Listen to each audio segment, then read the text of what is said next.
إن الحمد لله نحمده ونستعينه ونستغفره ونعوذ بالله من شرور أنفسنا وسيئات أعمالنا من يهده الله فلا مضل له ومن يضلل فلا هادي له وأشهد أن لا إله إلا الله وحده لا شريك له وأشهد أن محمدا عبده ورسوله صلى الله عليه وعلى آله وأصحابه ومن تبعهم بإحسان إلى يوم الدين أما بعد.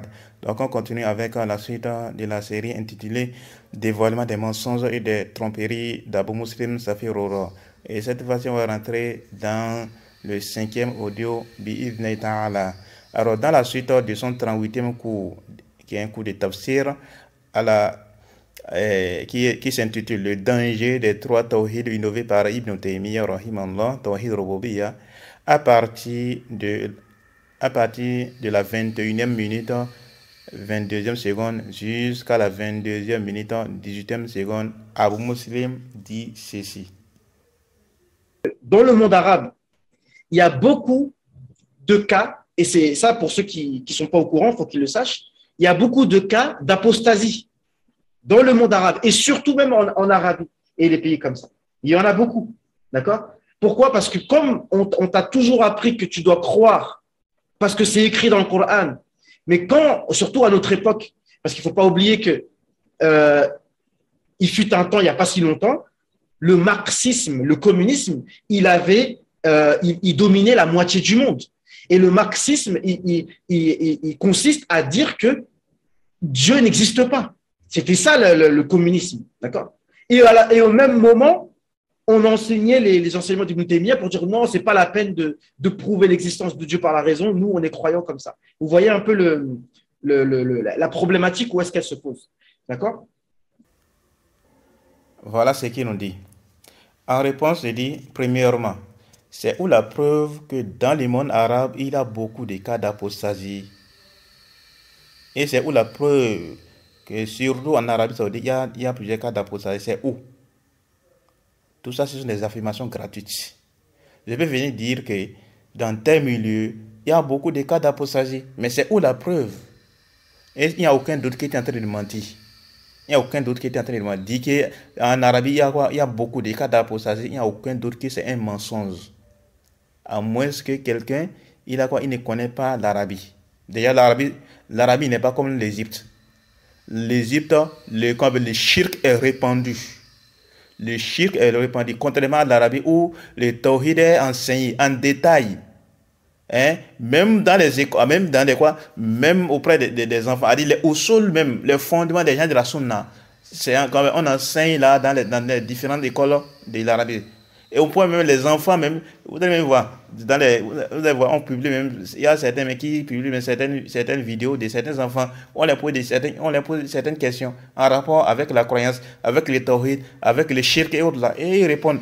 En Arabie Saoudite, on fait quoi? On enseigne en détail les fondements de la croyance afin que les gens puissent ancrer dedans, afin que les gens puissent se cramponner dedans. Parce que ce sont les bases qui comptent d'abord. Parce que quand la base n'est pas établie, la construction va s'écrouler. Quelqu'un il veut construire une maison et il n'a pas mis fondation. Il n'y a pas fondation. Il vient seulement, il a creusé trop comme ça. Il commence pas à construire. Il n'y a pas fondation et autres là. Ça va s'écrouler. Mais il va falloir d'abord établir les bases. Maintenant, une fois que les bases sont établies, alors la personne, il va s'y accrocher, il va s'y cramponner. Et ça serait quoi? Une cause pour qu'il ne dévie pas. Et c'est ce qui se passe en Arabie. C'est ce qui se passe en Arabie. Venir dire qu'en Arabie, il y a beaucoup de cas d'apostasie, il n'y a aucun doute que c'est un mensonge. Et je lance un défi à Abou Muslim de nous prouver. Qu'en Arabie, il y a plusieurs cas d'apostasie. Je lui lance un défi, qui nous relève ce défi-là, qui nous apporte les preuves. Qui indique qu'en Arabie Saoudite, il y a beaucoup de cas d'apostasie. Je dis pas qu'il peut ne pas avoir d'apostasie. C'est pas là. Le fait de dire qu'il y a beaucoup de cas d'apostasie. Au contraire, c'est dans les autres pays où la mécréance est répandue. En Égypte, ici, le shirk est répandu. Hein? Plus que ça, mais les mosquées me sont abritées des tombes. Hein? Mais les mosquées, même des hasards, c'est abrité des tombes. C'est une réalité qui est connue. Au point où même, certains, même, beaucoup parmi nous-mêmes là, quand la prière nous trouve dans un lieu là, on a même peur. Parce que, à cause de quoi? Le fait qu'il se peut que telle mosquée là, il se peut que ça soit abrité d'une tombe. À moi, c'est certaines mosquées qu'on connaît déjà et certaines personnes nous ont déjà informé par rapport à la situation de la mosquée. Là, on est tranquille. Mais bon nombre de mosquées ici en Égypte, là, il y a plein de mosquées, on ne peut même pas les compter. Il y a certains qui se connaissent déjà. Il y a certaines mosquées qui ont connaissance, qui sont abrités de tombes. À l'instant de quelle mosquée? La mosquée Hussein. Hein? Au niveau de quoi? La mosquée d'Azhar, la grande mosquée. Il y a une tombe là. C'est une très grande mosquée, hein? Mais il y a une tombe là. Ils prétendent que c'est la tombe de Hussein. Et beaucoup de mosquées comme ça en Égypte. Plus que ça même. Azhar même, il avait fait une fatwa l'année surpassée. C'était en 2022. Où ils ont prétendu, ils ont dit quoi? Qu'on peut demander au prophète. On peut demander, quelqu'un qui a certains besoins là. On peut demander, donc, quelqu'un qui a certains choses, il peut demander au professeur de ça. On peut formuler nos demandes au professeur. Alors que le prophète est dit, bon, comment on va demander au prophète? Et on va revenir sur le cas de quoi? Les demandes auprès des morts et autres. Là, on va revenir sur ça après, Inch'Allah. Mais les savants les ont refutés. Beaucoup de savants, quand ils ont fait cette fatwa là, beaucoup parmi les savants, ils ont refuté. Azhar est connu pour faire quoi? Pour faire des fatwas catastrophiques. Et c'est pourquoi bon nombre parmi les savants, ils ne se taisent pas. Par exemple, même à l'occasion des fêtes des mécréants. Vous allez voir quoi? Les gens de Azhar, ils vont faire quoi? Ils vont te dire non, il n'y a pas de mal à les souhaiter, à même fêter. Il n'y a pas de mal par rapport à ça. Tu vas voir, même sur Facebook, ils vont même quoi? Ils vont même parler de ça. Ils vont même faire des fatwas catastrophiques.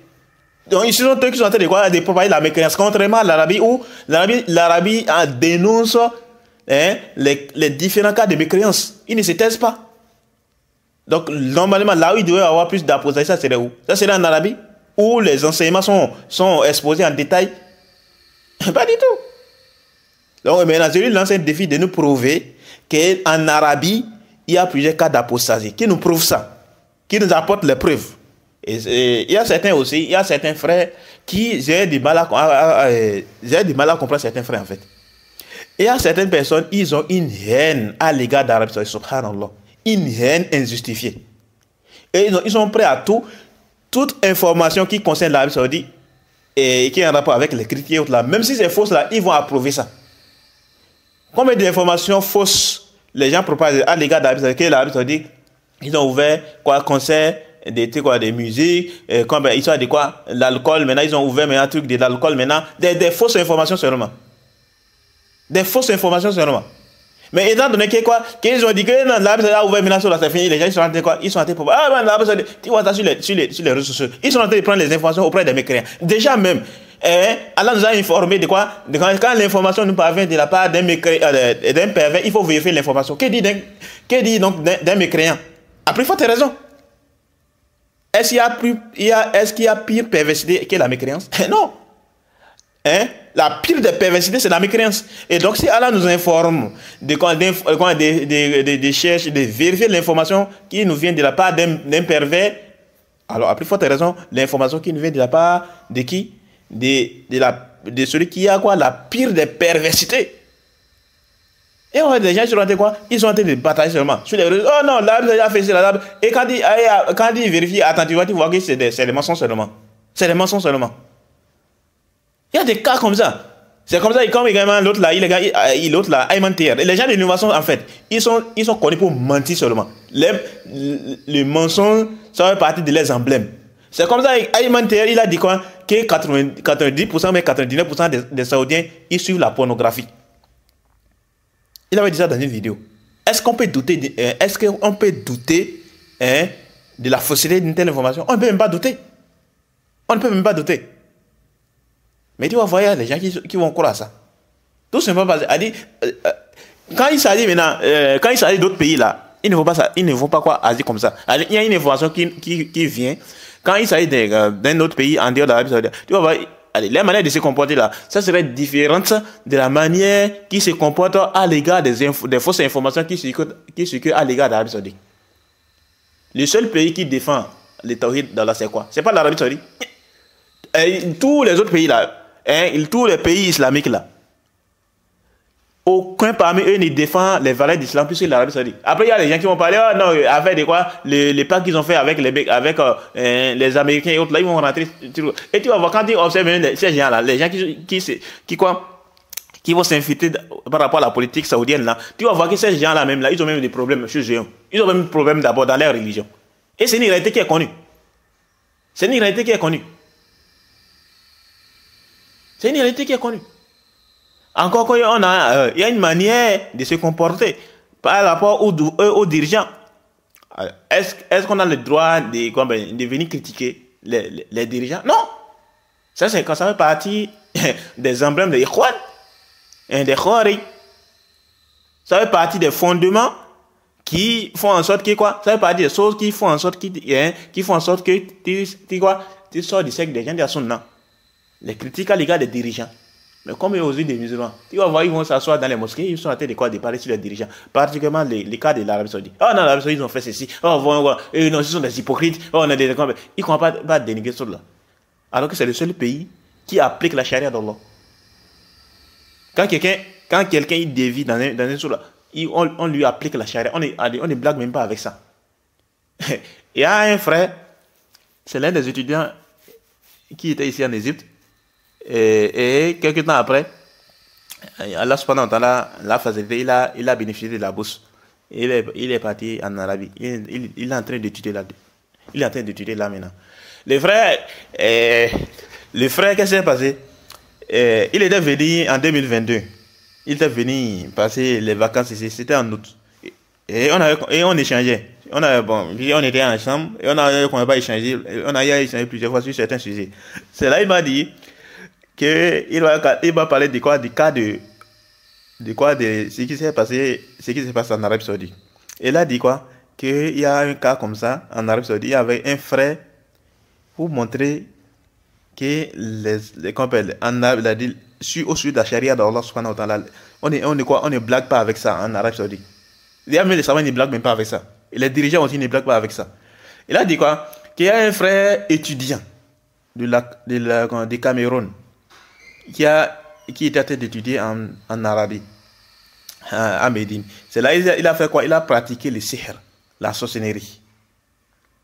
Il a pratiqué la sorcellerie. C'est là on l'a arrêté. Quand on l'a arrêté, qu'est-ce qui s'est passé? Ils ont voulu l'exécuter. C'est là, certains frères bon, je suis en train de résumer, hein. Il m'avait parlé de ça, je suis en train de résumer ici. Il a dit quoi? On l'a arrêté. Quand ils l'ont arrêté, c'est là, qu'est-ce qui s'est passé? C'est là, il a fait quoi? La société, c'est des Américains. Ils vont appliquer la charia. C'est là, et donc, c'est là, les frères étudiants du Cameroun, ils sont partis intercéder en sa faveur. Ils ont fait comprendre en fait que la personne, c'est un converti en fait. Et que il était un chrétien. Et il a quoi? Il est rentré en islam et ça n'a pas. Et Allah subhanahu wa ta'ala l'a facilité, il a pu bénéficier des bourses des Médine. Donc il ne connaît pas bon nombre de ahkam en rapport avec la religion. Et donc on dit quoi, que c'est ça qui l'a sauvé en fait. Sinon on devait appliquer, ils allaient l'exécuter en même temps. C'était ça qui l'a sauvé, le fait qu'il était un converti. Et quand il s'est converti, Allah subhanahu wa ta'ala l'a facilité, il a bénéficié de la bourse de Médine, de l'université de Médine. Et suite à cela, maintenant, il est venu étudier. Et malheureusement, pour lui, il avait pratiqué la sorcellerie là. Il avait pratiqué la sorcellerie là. Et donc, quand ils ont fait le constat, ils ont voulu l'exécuter. La seule chose qui l'a sauvé, c'était ça. Et ça fait partie des causes qui empêchent qu'on te taxe des mécréants ou bien le fait qu'un nouveau converti, on en parle. Quand on parle de l'excuse pour cause du race, on aborde ce sujet-là. Quelqu'un qui vient de se convertir en islam, c'est des sujets qui sont traités par les savants. C'est pas tout. Le frère, il m'a dit quoi? Il y avait un frère de France qui avait insulté quelqu'un. Il a dit quoi? Enfant de pute ou bien des insultes où on sous-entend que les parents, ou bien il a dit enfant bâtard ou un truc différent. En fait, C'était une insulte où il y a quoi? Il y a un sous-entendu où on comprend que les parents de celui qui a été insulté là, ses parents l'ont eu suite à la fornication. Et donc, il devait apporter ses preuves. Ben là, c'est quoi? Il est en train de quoi? Il a donné un faux témoignage là. Il doit apporter des preuves. C'est là, ils ont dit quoi? Ils ont voulu appliquer la sentence par rapport à ça. Ils ont voulu appliquer la sentence par rapport à ça. Et après, ils ont clarifié les choses. Non, en fait, ces explications sont utilisées, c'est pas dans ce sens et autres là. Ils ont clarifié cela. Et c'est ça qui avait sauvé les frères là. Les frères qui avaient insulté quelqu'un. Pour dire où on peut comprendre qu'il y avait quoi? Il y avait que les parents de celui qui a été insulté là, ils l'ont eu suite à la fornication. Vous voyez, non? Et des cas comme ça sont beaucoup. Sans oublier, combien de fois on exécute les gens là, en Arabie Saoudite là? Même les gens qui veulent troubler le pays et autres là. Hein, les gens qui appartiennent à des chiites et autres là. Où ils ont eu à tuer certaines personnes. Et ça, des cas comme ça sont pleins. Même, il y a des Béninois et des Nigérians qui ont été tués là, non? Je me rappelle en 2022 là. C'était dans la période de Ramadan, non? Ramadan 2022 ou bien avant Ramadan 2022. Dans la période de 2022 là, il y a des Béninois qui ont été tués, non? Et bien c'était même la période de Hagazim, s'il vous plaît. En tout cas, ça, en 2022 là. C'est 2022, mais oui, c'était en 2022. Il y a des Béninois qui ont été tués, non? Suite à quoi? C'est 2022 ou bien 2022? Oui, non, c'était 2022. C'était en 2022. Et histoire des drogues. Histoire des drogues. Ils ont fait quoi? Ils ont fait entrer la drogue dans l'Arabie Saoudite et on les avait arrêtés. Est-ce qu'ils ont exécuté? Est-ce qu'ils ont quoi? Est-ce qu'ils ont hésité à les exécuter? Ils n'ont pas hésité. Ils avaient même appris qu'ils étaient combien de personnes? Une dizaine, mais une trentaine, mais ils ne sont même plus exactement. Oh oui. En Arabie Saoudite, on est blague pour faire ça. Est-ce que dans les autres pays, il y a ça? En Égypte et autres là. Est-ce qu'il y a ça? Non, même si quelqu'un venait à apostasier en Arabie Saoudite et que c'est prouvé qu'il a apostasié, ils vont appliquer la sentence. Ils vont appliquer la sentence. Et comme je disais, qu'ils aient lancé le défi là, qui nous prouve qu'en Arabie Saoudite, il y a beaucoup de cas d'apostasie qui nous prouvent ça. Sinon, il est en train de mentir et il doit se répandre par rapport à ces mensonges là. Il doit se répandre par rapport à ces mensonges. Et également, les autres mensonges qu'il propage à l'égard des savants de la sunna, à l'égard des gens de la sunna et autres là. Et plus que ça, même à l'égard de nos salafs. Quand la question du tafwid et autres là. On va revenir sur ce sujet là, Inch'Allah, après. Et donc quoi? Donc, comme je disais, c'est quoi? Tout ça, c'est pas des affirmations gratuites. Le fait de dire quoi? Il y a plusieurs cas d'apostasie dans le monde arabe, surtout même en Arabie. Ça veut pas dire quoi? Des affirmations gratuites dénuées de preuves. Et qui nous apporte, s'il est sincère, s'il veut prouver la véracité de cela, alors qui nous apporte les preuves de cela. Deuxièmement, est-ce que l'apostasie est seulement liée au reniement de l'existence d'Allah? L'apostasie là, quand on dit que quelqu'un a apostasie, est-ce que c'est seulement restreint? Est-ce que la question de l'apostasie là, c'est seulement restreinte au reniement d'Allah, au reniement de l'existence d'Allah? Quelqu'un peut apostasier tout en reconnaissant l'existence d'Allah, non? Vrai ou faux? Vrai. Par exemple, quelqu'un apostasie et il adhère au judaïsme, ou bien il adhère au christianisme, ou autre religion mécréante et reconnaissant l'existence d'Allah. Vrai ou faux? Vrai. Parce que ce n'est pas tous les mécréants qui renient l'existence d'Allah. Ce n'est pas tous les mécréants qui renient l'existence d'Allah. Il y a certains mécréants qui reconnaissent l'existence d'un créateur. Et donc quelqu'un peut apostasier et il va adhérer à une autre religion, qui est quoi, le christianisme, ou autre religion qui reconnaît l'existence d'un créateur. Vrai ou faux? Vrai. Donc, prendre les cas d'apostasie pour venir dire que c'est dû au fait qu'il ne parle pas de l'existence d'Allah, ça c'est caduc déjà. Car quelqu'un peut apostasier et reconnaître l'existence d'Allah, tout en étant un apostat. Vrai ou faux? Vrai.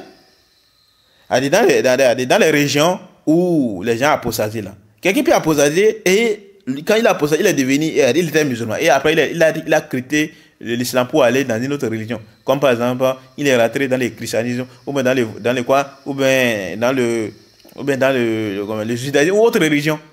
Mais il reconnaît quand même qu'il y a l'existence d'un créateur. Il ne réunit pas, il n'est pas un athée. C'est les athées qui réunissent l'existence d'Allah. Mais sinon, les restes des quoi, les restes des mécréants, ils reconnaissent l'existence d'un créateur.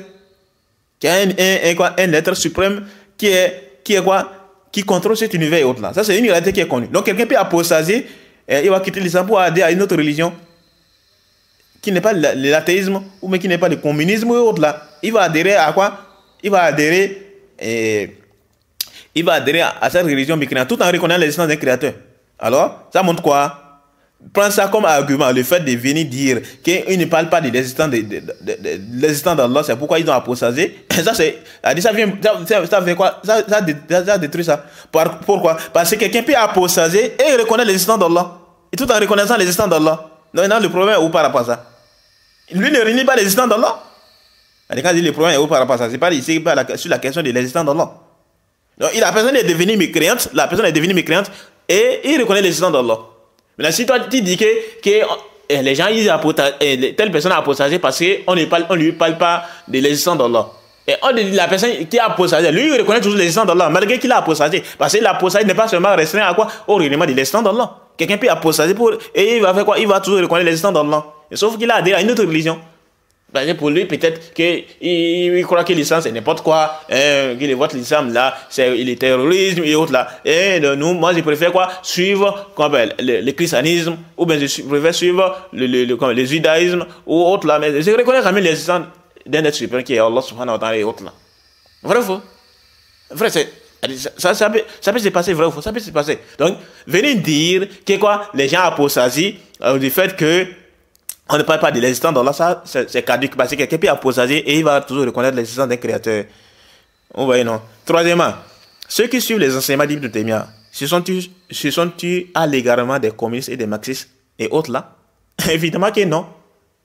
Tu dis que les marxiens, les communismes, les marxismes, ils s'étaient répandus autres. Oui, ça c'est une vérité. Ça s'était répandu autres là. Et même à notre époque là, tu vois toujours qu'il y a qu'il y a quoi? La croyance de l'athéisme qui se propage. Un peu partout. Est-ce que les gens qui étaient traitent de quoi? Les gens qui étaient en train de critiquer, qui étaient en train de dénigrer injustement, ils se sont tués à l'égarement de ces gens-là? Pas du tout. Pas du tout. Plusieurs grands savants ont parlé sur eux, non? Parmi ces savants, il y a qui? Le Cheikh Moukbel du Yémen. Il a parlé, c'est pas juste qu'on appelle les compères. Il a parlé sur beaucoup de groupes déviants. Particulièrement le communisme, les marxistes et autres là. Il a parlé sur eux. Sans oublier également les Lagdat Daïma, le comité des grands savants d'Arabie Saoudite, ils ont parlé sur eux. Et beaucoup de savants, ils ont parlé sur eux. Donc ils ne se sont pas tués. Alors, donc sur quelle base maintenant ils viennent porter des accusations injustes à l'égard pour dire que non, on néglige ce point-là. Parce que pourquoi en fait? C'est quoi le problème avec Abou Moussoulia? Eux là, ils ont fait de la question de l'existence d'Allah la première obligation qui incombe à l'être humain. Et ça, c'est un égarement. Il n'y a aucun doute que c'est un égarement. Il suffit seulement de revenir dans les livres de nos salafs pour se rendre compte que c'est un égarement. Comme par exemple, quel livre? Le livre Charles Oussoul Intikad de l'imam de la Caille, où il est en train d'exposer en détail la croyance des gens de la Sunna et les méthodologies sur plusieurs sujets. Et là, au début du livre en même temps, vous allez voir qu'il a parlé de ce sujet, la première obligation qui incombe à l'être humain. Légalement, dans les livres des gens de la Sunna, quand on parle de la première obligation qui incombe à l'être humain, on dit quoi? Qu'il s'agit de quoi? On dit Tawhid d'Allah subhanahu wa ta'ala. Il s'agit de quoi? De la connaissance d'Allah. Mais attention, quand les gens de la Sunna te disent qu'il s'agit de la connaissance d'Allah, ils ne visent pas l'existence d'Allah. Parce que les Ash'aïra et autres, la groupe déviant parmi les gens de Kalam, quand ils te disent que la première obligation qui incombe à l'être humain, c'est Ma'rifatullah, la connaissance d'Allah. Qu'est-ce qu'ils visent par la connaissance d'Allah? C'est pas histoire de quoi? Le Tawhid Rububiyya, Tawhid Al-Uluhiyya, Tawhid Asma wa Sifat. Non, c'est pas ça. Ils visent pas la connaissance d'Allah. Ils visent pas la connaissance d'Allah, la question de quoi? L'existence d'Allah. Le fait de reconnaître qu'il y a un créateur, que Allah subhanahu wa ta'ala, il existe. Quand tu reconnais ça, c'est fini. C'est l'obligation qui te comme là. Tu as déjà observé ça. Donc le reste là, il n'y a aucun doute que c'est un égarement. C'est pourquoi les gens les ont redoutés. Même certaines personnes parmi les Ash'arites, ils ont refuté ça. Ils ont prouvé que c'est non, pas du tout. Il y a plusieurs preuves même du Coran et de la Sunna qui refutent ça. Après, il y a certains parmi eux là qui ont prétendu un consensus sur ça. Comment ça, il va y avoir un consensus alors qu'ils savent contrôler même les preuves du Coran et de la Sunna? Il n'y a aucune trace dans le Coran ni dans la Sunna du prophète sallallahu alayhi wa sallam qui indique que le prophète sallallahu alayhi wa sallam, il a invité les gens à reconnaître les descendants d'un créateur. Il n'y en a pas. Il a centré il a centré sa prédication autour de ça. Il n'y en a pas, ça n'existe pas. Il n'y a aucune trace, ni dans le Coran, ni dans la Sunna, ni dans la biographie des Salaf, qu'ils ont invité, qu'ils ont fait quoi? Qu'ils ont fait de la reconnaissance de l'existence d'Allah subhanahu comme première obligation qui incombe à l'être humain.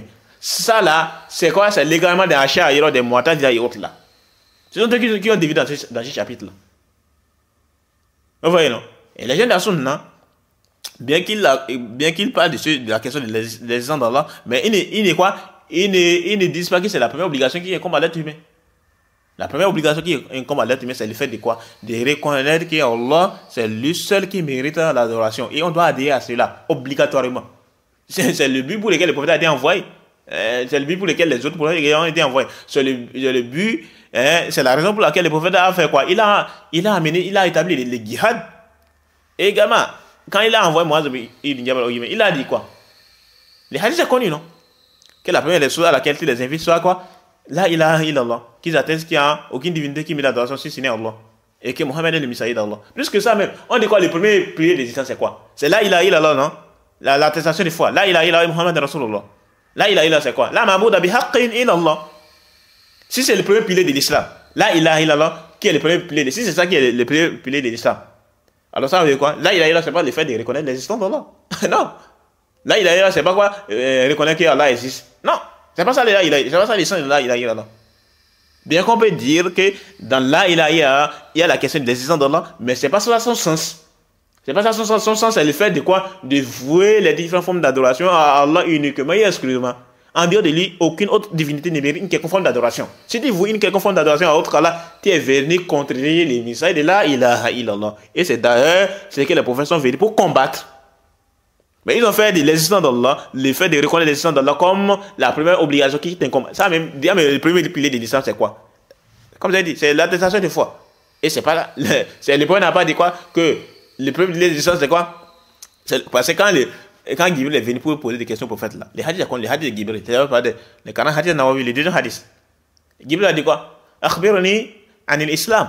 Informe-moi au sujet de l'islam. Qu'est-ce que le prophète a répondu? Il dit antashhada la ilaha illallah. Ou bien antashhada la ilaha illallah. Que tu attestes qu'il n'y a aucune divinité qui met l'adoration si ce n'est Allah. Et que Mohammed est le Messiah d'Allah. Et jusqu'à la fin du hadith. C'est un hadith qui est connu. Est-ce que le prophète a dit quoi? Que tu reconnaisses l'existence d'un créateur. C'est ça? Non, le prophète n'a pas dit ça. Le hadith c'est Omar. Ibn Omar plutôt. Où le prophète a parlé des piliers de l'islam. Et quand on parle des piliers de l'islam, ça veut pas dire des obligations, ça veut pas dire des choses les plus obligatoires en islam. Et dedans, il n'y a pas une trace de quoi? De reconnaître l'existence d'Allah. Il y a plein de preuves même qui indiquent la fausseté d'une telle croyance. Et pourquoi même certains parmi les achats, ils ont même refuté ça. Et on va revenir sur ce point-là plus tard, Inch'Allah, dans une autre occasion. Et donc, voilà l'également des achats. Et donc, étant donné que les gens de la Sunna, ils n'ont pas quoi? Ils n'ont pas suivi leur voie, donc ils essaient de trouver tous les moyens pour les dénier, pour les attaquer. Alors que vous revenez vers les preuves du Coran. Ils se sont plongés dans les ilm kalam et ils n'ont pas quoi?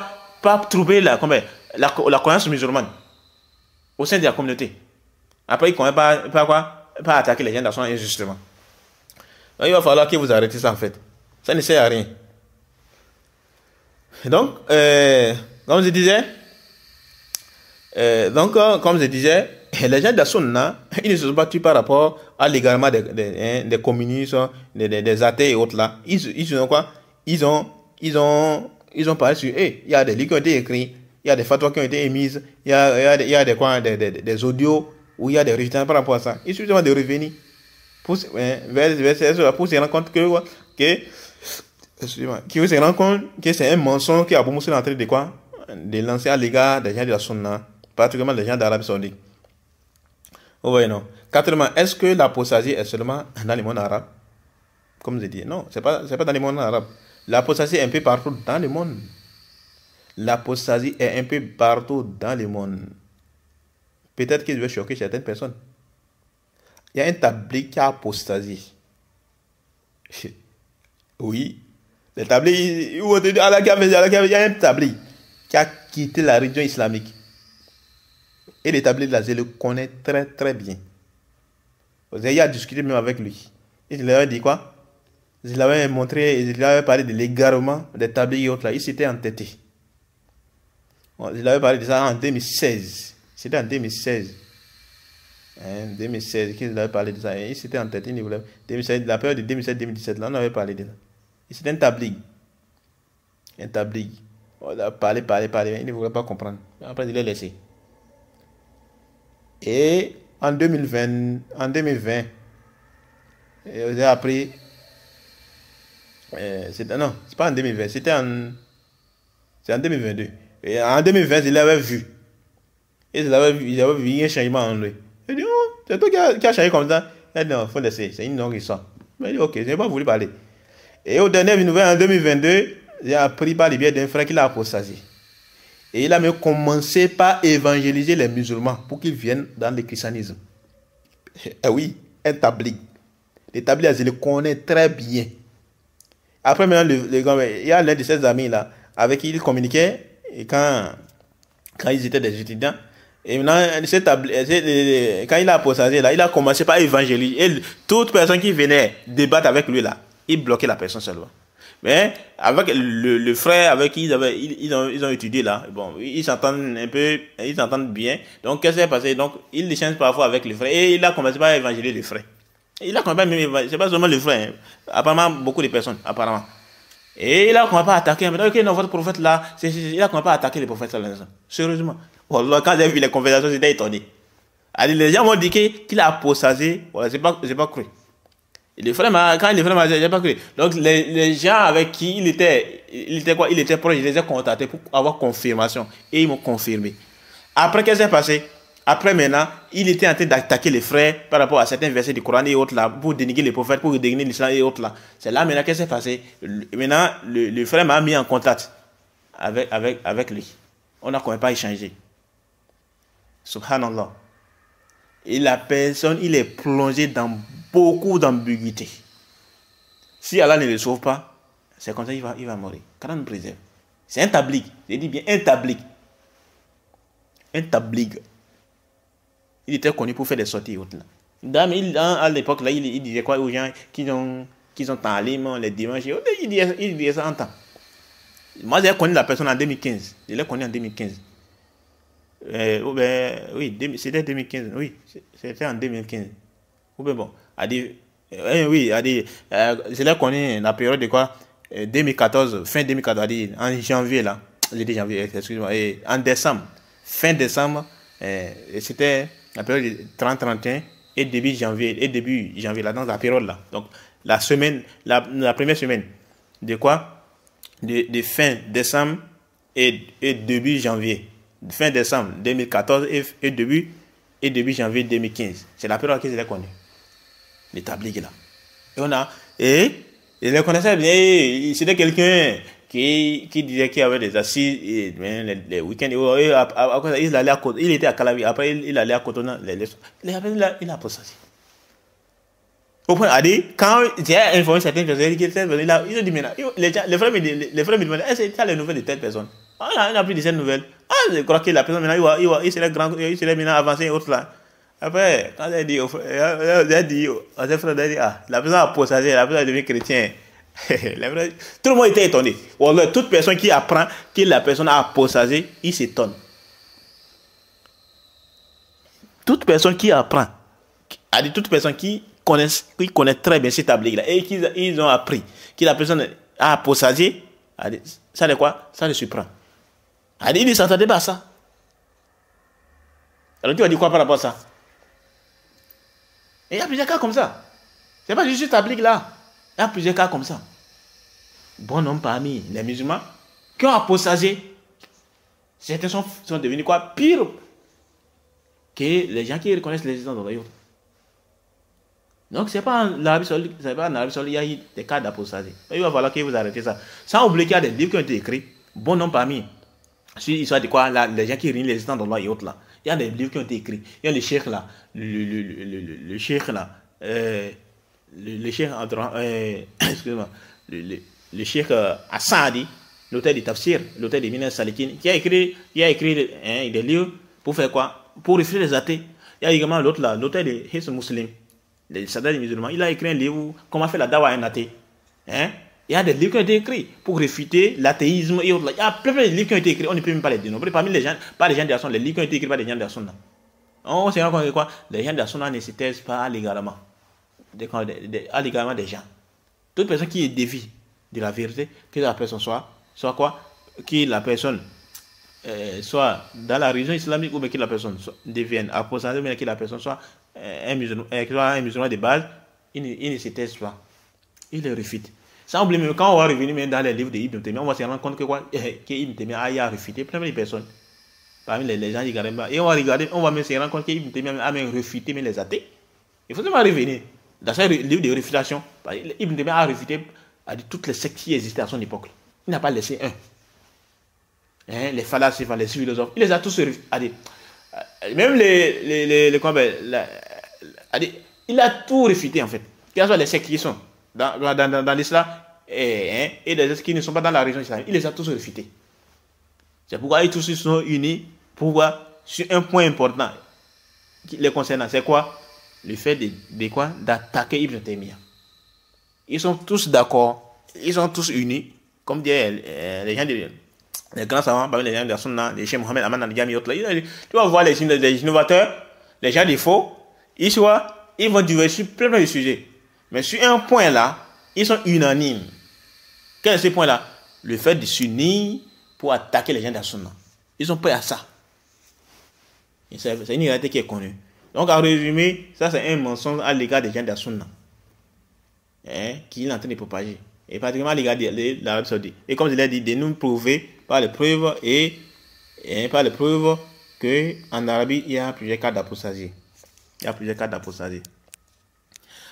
Ensuite, dans la suite de son audio,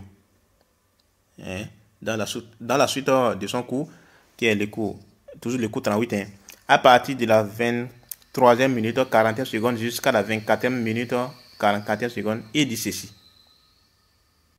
Et aussi, dans Surat Safat, quand le prophète,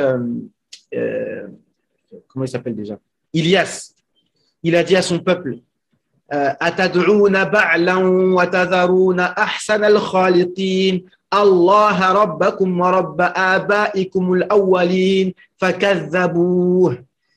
Donc, Ilyas a dit à son peuple, est-ce que vous invoquez Baal et vous délaissez le meilleur créateur, Allah, votre Seigneur et le Seigneur de ceux qui vous ont précédés, et ils l'ont traité de menteur. Donc, ça veut dire que ces mouchriquines-là, eh ben, ils ne croyaient pas en Al-Rububiyya. D'accord? Donc, c'était ça. Voilà.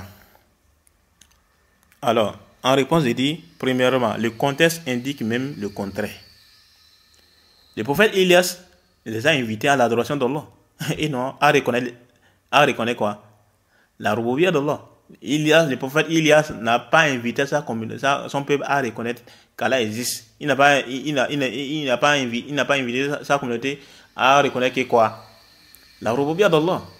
Au contraire, il les a plutôt quoi? Il les a plutôt invités à l'adoration d'Allah uniquement, et que c'est Allah dont il les invite à adorer là, c'est le Seigneur, celui qui les a créés autres là.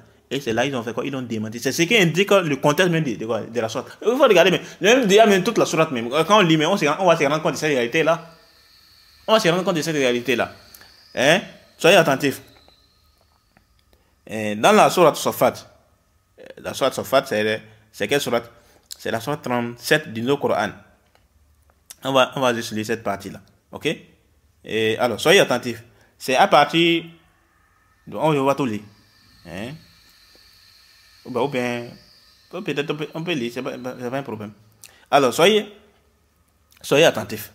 Allah, dans la sorte là, Allah narre l'histoire de, c'est pas juste le prophète Ilias, il y a plusieurs prophètes au gamin, le prophète Moussa, le prophète le prophète Ibrahim et autres là. Allah subhanahu wa ta'ala nous a narré les histoires. Alors, on va parler du prophète Ilias. Alors, soyez attentifs. Allah subhanahu wa ta'ala nous dit ceci au sujet de son messager, le prophète Ilias. Il dit wa inna Iliasa la minal mursalin. Il dit et Ilias était certes du nombre des messagers. إذ قال لقومه ألا تتقون, quand il dit à son peuple, ne craignez-vous pas Allah? Atad'una, vous voyez, ça montre que c'est pas quoi, c'est pas au nom de quoi reconnaître l'existence d'Allah et autres, c'est pas ça, c'est au sujet de l'adoration d'Allah. Atad'una ba'la wa tadharuna ahsana al-khaliqin, invoquerez-vous Baal, une idole, et délaisserez-vous le meilleur des créateurs? Allah rabbakum wa rabba abaikumul awwalin, Allah votre Seigneur et le Seigneur de vos plus anciens, et le Seigneur de vos plus anciens ancêtres. Fakadhabuhu fa innahum la muhdarun, il est traiteur de menteurs, et bien ils seront amenés au châtiment. Illa ibadallahi al-mukhlasin, exception faite des serviteurs élus d'Allah.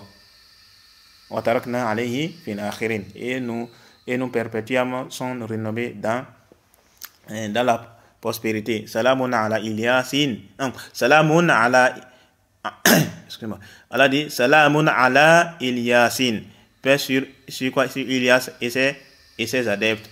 Inna kadhalika najzil muhsinin, ainsi récompensons-nous les bienfaisants. Innahu min ibadina al-mu'minin, car il était du nombre de nos serviteurs croyants. Après Allah, quand on va parler des prophètes, l'autre. On regarde quoi? Quand on regarde, est-ce que le contexte même du verset, là, il a dit quoi? Atad'una ba'law wa tadharuna ahsana al-khaliqin, invoquerez-vous Baal et délaisserez-vous le meilleur des créateurs. Donc on voit que lui, il est venu pour les réprimander par rapport à l'adoration d'autres qu'Allah. C'est par rapport à ça, c'est là il y a eu un problème. Quand il les a invités à ça, il les a invités à quoi? À l'adoration d'Allah uniquement. Et c'est ça que les versets généraux du Coran indiquent que les prophètes et les messagers ont invité les communautés à quoi? À l'adoration d'Allah uniquement et exclusivement. Et même le contexte du verset ici, ça il n'a pas de quoi, il n'a pas de reconnaissez-vous Allah comme vous reconnaissez autre personne. Vous êtes en train de quoi? De prétendre qu'en dehors d'Allah, c'est la Rububiyya et autres là. Vous ne reconnaissez pas la Rububiyya d'Allah. C'est pas sur ça il les a réprimandés. Il les a réprimandés par rapport à quoi? À l'adoration qu'ils vouaient à l'une des idoles. Et c'est là ils l'ont démenti. Il les a fait comprendre que cette adoration que vous vouez à cette idole là, c'est quoi? C'est un mensonge. C'est pas la vérité. Il va falloir que vous adhériez à l'adoration d'Allah uniquement et exclusivement. Et ils l'ont démenti. Et c'était ça également le cas des autres prophètes. Donc, aucun prophète, aucun messager n'a été envoyé pour qu'on puisse reconnaître qu'Allah est le créateur. Il n'y en a pas. Ça n'existe pas. Ça n'existe pas. Et même si l'enseignant un défi à Abou Muslim de nous prouver ça, il ne pourra jamais trouver. Jusqu'à ce qu'il meure. Il ne pourra jamais trouver. Une preuve, une seule preuve, hein, dans le Coran, dans la Sunna, qui indique qu'un prophète a été envoyé pour que les gens reconnaissent qu'Allah est le créateur. Pour que les gens reconnaissent l'existence d'Allah. Ça n'existe pas. Ça n'existe pas. La base de la prédication était centrée quoi? À l'égard quoi? Elle était centrée sur quoi? Autour de l'adoration d'Allah uniquement et exclusivement. Et beaucoup de versets du Coran indiquent cela. Beaucoup de hadiths du prophète sallallahu alayhi wa sallam indiquent cela. Tout cela, il a mis tout cela pour faire quoi? Pour nous prouver que, pour chercher à montrer, à montrer, coûte et coûte, quoi? Qu'il soit de quoi? Il soit de la question de l'existence d'Allah. Alors que non, ça ne passe pas. Oui, c'est vrai. On dit que ça a un lien. Et ça, on va aborder dans le deuxième point. Deuxièmement, c'est vrai que la reconnaissance de la Rububiyya d'Allah doit amener à lui vouer le culte exclusif. Mais est-ce que tous ceux qui reconnaissent la Rububiyya d'Allah, est-ce que tous ceux qui ont reconnu la Rububiyya d'Allah, ils lui vouent le culte exclusif? Non, c'est pas tout le monde. Parce que parmi les gens qui ont reconnu la Rububiyya d'Allah, il y a certains parmi eux qui sont des mécréants. Et toi-même, tu as reconnu cela dans l'audio qu'ils avaient déjà traité, dans l'audio qu'ils avaient traité précédemment. Il a dit quoi? Quand il a parlé de quoi? on dit que les mécréants reconnaissent la rouboubiyyah d'Allah. Mais il a dit quoi? Mais quel mécréant? Et après, il a parlé des pharaons et autres là. Mais ça ne passe pas. Donc même laissons d'abord les cas des pharaons. Donc lui-même d'abord, il a reconnu qu'il y a l'existence d'un créateur. Que les mécréants reconnaissent la rouboubiyyah d'Allah. Lui-même, il a reconnu ça. Qu'il y a certains mécréants qui reconnaissent la rouboubiyyah d'Allah. Mais est-ce que ça fait des musulmans? Les faits qu'ils ont reconnu cela, ça fait des musulmans? Non, pas du tout. Pas du tout. Alors comment on peut dire que c'est la première obligation qui est comme à l'être humain? Quelque chose qui ne fait pas de toi un musulman. Comment on dit que c'est ça qui est obligatoire sur tout le monde? Allah Mustaan. C'est quel genre d'égarement ça? Qu'Allah nous guide sur le droit chemin. Donc tout cela indique que quoi? Que quelqu'un peut reconnaître la rouboubiyyah d'Allah et il ne va pas forcément reconnaître la uluhiyyah d'Allah, l'adoration d'Allah. Et c'est ça qu'on voit avec beaucoup de mécréants qui reconnaissent l'existence d'Allah, mais qui n'ont pas adhéré à l'adoration d'Allah uniquement et exclusivement. Alors, on va s'arrêter ici. Subhanakallah bihamdika ashhadu an la ilaha illa anta astaghfiruka wa atubu ilaik. Assalamu alaikum wa rahmatullahi wa barakatuh.